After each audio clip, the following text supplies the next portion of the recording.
Listen, you don't need to worry about that. Honestly, I don't need to worry. You look wonderful. It's not something that you really need to worry Are about. you for real? Amazing. You don't know me. You don't know my life. You don't know my backstory. You don't know my situation. How can you sit there and say, I look wonderful? Well, thank you. That's really nice of you, but you don't know what's going on. You don't know what I've been through. So putting this down here on this table for me to see makes it very difficult for me. Do you understand that? This is Eclectic Productions.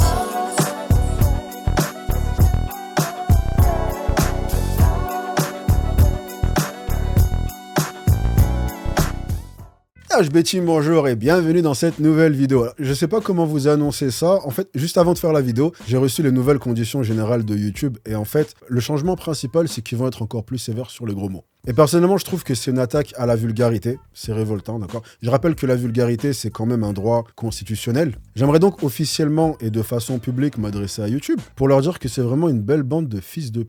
Non, je rigole. Je vais pas chier où je mange quand même. YouTube, vous inquiétez pas, tout le monde il est beau, tout le monde est gentil. Ça sera désormais une chaîne tout public. Donc si jamais vous aviez en tête de foutre vos gosses devant mes vidéos, sachez que dorénavant c'est possible. Mais dites-leur de s'abonner quand même, il y a des manières ici. Bon allez, c'est parti la team. Aujourd'hui, je vais vous partager une vidéo sur laquelle je suis tombé et qui m'a fait dresser les poils sur les bras. Tu vois, genre, il fallait que le jour où j'ai plus le droit de dire de gros mots soit le jour où je tombe sur cette vidéo. La vidéo en question se passe en Grande-Bretagne et c'est une vidéo qui a été postée à l'origine sur TikTok et qui a depuis explosé et été partagée des centaines de fois. Dans cette vidéo, on voit la protagoniste s'en prendre à une serveuse et il faut que j'interrompe la vidéo 2 secondes. Tu sais, généralement, quand tu as ce genre de situation où une personne se comporte comme la dernière des malandrins, c'est quelqu'un qui est témoin de la scène qui va filmer l'interaction et qui va la poster. Mais là, pas besoin. C'est la malandrin en question qui pense tellement être dans son bon droit qu'elle a mâché le travail et elle a filmé elle-même son propre quart d'heure de gloire. Bon, reprenons. Cette personne donc se filme en train de passer un savon à la serveuse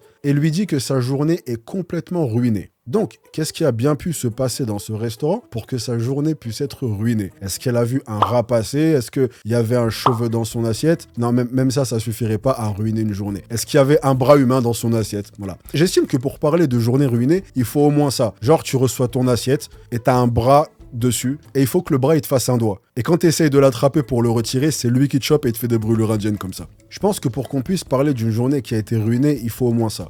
Eh ben non, dis-toi que ce qui a ruiné la journée de cette demoiselle n'est rien de tout ça. À mon grand regret, parce que ça aurait été une histoire de fou. Ce qui a ruiné sa journée, c'est que sur le menu, les calories étaient indiquées.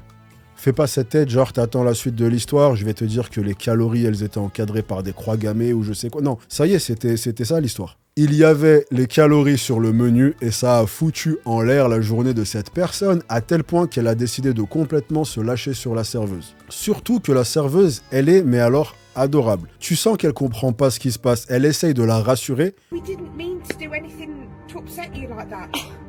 Honestly, these menus are brand new. I don't They're brand care. new. Mais tu sens que même elle se demande, elle est censée la rassurer de quoi? Genre, qu'est-ce qui s'est passé qui mérite qu'elle soit rassurée? Et je trouve, faut quand même le souligner, que malgré l'incohérence abasourdissante de la situation, elle s'en sort super bien. Genre, elle essaie d'être bienveillante, elle essaie de trouver une explication à la situation, chose qui est difficile quand il n'y avait même pas de situation à expliquer à la base. C'est vraiment très fort ce qu'elle a fait. Bref, elle se retrouve à gérer une personne qui est en train d'avoir sa journée littéralement ruinée par la présence de calories sur un menu dans un restaurant. Après ça, la protagoniste quitte le restaurant et poste la vidéo sur TikTok, certaine que tout le monde va se ranger de son côté.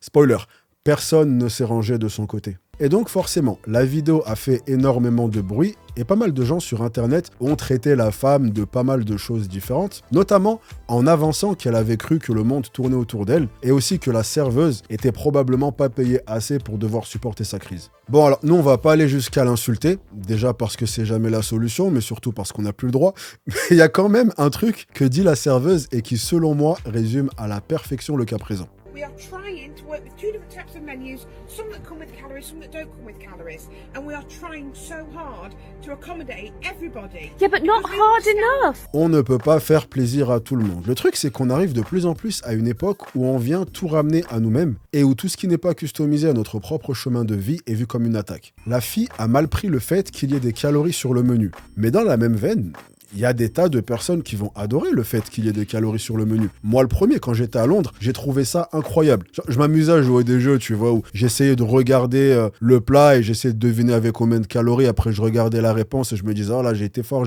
j'aimais trop. Sans parler du fait que ça peut aider énormément de gens de savoir combien il y a de calories dans un plat. Quand tu sais à quel point les gens sont à la ramasse sur des notions super basiques en nutrition et peuvent avoir une vision complètement faussée de ce qui peut constituer un repas calorique et un repas non calorique. J'ai par exemple connu une fille qui mangeait du beurre de cacahuète dans des quantités astronomiques parce que c'est sain, c'est juste des cacahuètes. Et idem avec l'huile d'olive. J'ai connu une autre personne qui faisait pareil avec blinder les trucs d'huile d'olive parce que c'est que de l'huile d'olive. En fait, les gens sont juste déconnectés de ce que peuvent valoir tel ou tel aliment en termes de calories. Et pour ces gens-là, c'est de ne pas avoir de calories sur un menu qui pose problème. Du coup, on fait comment maintenant ? D'autant plus qu'il s'avère que c'est une loi, apparemment en Angleterre. Genre, les menus doivent avoir des calories. Même McDonald's, d'ailleurs.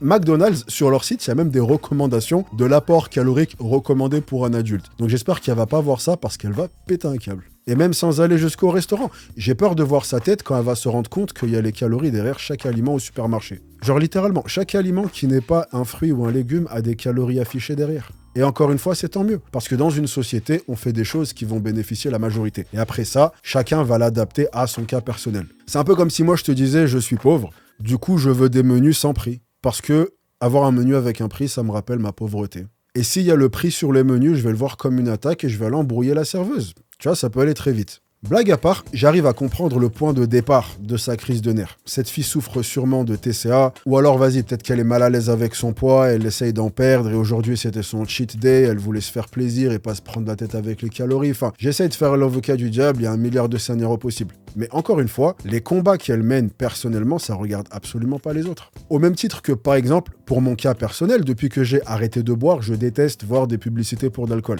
Et quand je vais dans un resto pour manger et qu'on me donne la carte des vins, je me demande bien ce que je vais foutre avec ça. À aucun moment, ça me traverserait l'esprit d'embrouiller le serveur en lui disant « Ouais, je vous ai jamais demandé de m'apporter ça, vous connaissez pas mon passé, vous savez pas ce que j'ai vécu, vous savez pas ce que ça peut me faire.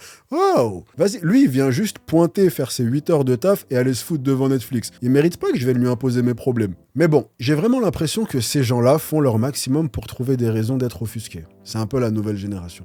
Et mine de rien, cette anecdote m'a pas mal amené à réfléchir à un truc que je constate de plus en plus, que ce soit dans le monde du fitness, certes, mais même en général. Ce truc, c'est que lorsque quelque chose va nous rappeler un de nos échecs personnels, on va avoir tendance à essayer de le camoufler pour surtout pas devoir être mis devant l'évidence qu'il y a quelque chose en nous qu'on aimerait changer. Ça me rappelle l'histoire il y a 2 ans qui avait fait pas mal de bruit de la fille qui s'était faite virer d'une salle de sport parce qu'elle était partie s'entraîner en brassière. Et en gros, l'argument de la salle, c'était que le fait qu'elle soit en brassière crée des complexes. Ou également, ça me fait penser à la salle Planet Fitness, dont j'avais fait une vidéo où ils interdisent les débardeurs, les gens qui prennent de trop grosses charges, ou tout simplement les gens qui s'entraînent trop bien. Ou encore, ça me rappelle ce cas dont j'avais parlé d'une femme qui était connue pour du make-up, et elle avait posté son avant-après parce que ça la faisait kiffer, et sa communauté avait pété un plomb en disant que c'était insensible, qu'elle pensait pas à sa communauté. Et t'en as plein qui lui ont dit « Ouais, je te suis depuis des années, mais là c'est trop unfollow ». Honnêtement, des exemples comme ça, il y en a des centaines, mais ils reviennent tous à la même conclusion. Cette conclusion, c'est que de plus en plus de gens essayent d'éviter scrupuleusement toutes les choses qui viennent les forcer à porter un regard sur eux-mêmes. Le truc, c'est que ces choses, tu pourras jamais complètement les éviter. S'il y a un truc que tu sais au fond de toi que tu dois régler, toute ta vie, des choses vont te le rappeler. Et c'est juste pas logique de chercher à te couper de tout ce qui vient te défier d'une manière ou d'une autre. Parce que c'est justement avec ces défis que tu grandis et que tu t'améliores. Et je trouve juste ça dommage de voir autant de gens chercher cette facilité de tout simplement pousser toute leur vulnérabilité sous le tapis. Et simplement faire comme si elles n'existaient pas. Au lieu de se dire que oui, si quelque chose te donne une sensation aussi négative, c'est qu'au fond de toi, tu sais qu'elle renvoie à un truc que tu vas devoir régler tôt ou tard. Et en soi, tu as 2 choix quand ce genre de situations vont arriver. Le premier choix, c'est d'être inspiré et de voir ça comme un déclic. Le deuxième, c'est d'être envieux et complexé et détester ceux qui réussissent là où toi tu échoues. Et personnellement, je te recommande la première solution. Ou alors tu peux choisir de faire comme le font de plus en plus de gens et simplement te couvrir les oreilles et fermer les yeux et crier fort en espérant que ce qui te fait complexer s'en aille de lui-même. En soi, chacun fait ce qu'il veut. Garde juste à l'esprit que ta liberté s'arrête où commence celle des autres. Donc, tant que tu ne fais pas subir aux autres les choses que tu es toi-même en train de vivre et pour lesquelles ils n'ont absolument rien demandé, au final, tu fais ce que tu veux. Garde juste à l'esprit que tes difficultés sont ta responsabilité et que tu ne peux pas exiger du monde entier qui vienne se réorganiser de toutes pièces pour t'accommoder. Bon allez, c'est la fin de la vidéo. Simple, rapide, efficace. Petite anecdote que j'ai voulu vous partager. N'hésitez pas à me donner votre avis et surtout, tombez pas dans la TikTok attitude. Je vous en supplie. Ah et surtout, encore plus important bien sûr, merci à vous d'être resté avec moi pendant toute la vidéo. Vous êtes sexy comme un menu blindé de calories. Genre écrit devant, derrière, en diagonale, en isocèle, en Pythagore. Ça se voit que j'étais nul en maths ou pas? Si vous êtes encore là, commentez vulgaire. Je vais vraiment avoir besoin d'un temps d'adaptation, ça va me manquer de pas caler un ou deux petits gros mots par-ci par-là, t'as vu? Quoi qu'il en soit, la team, rejoignez-moi sur Instagram pour faire plus ample connaissance et moi je vous chope sur la prochaine. En attendant, prenez soin de vous. Ne lâchez rien, bien entendu, soyez sexy. Peace! 3, 2, 1, shot!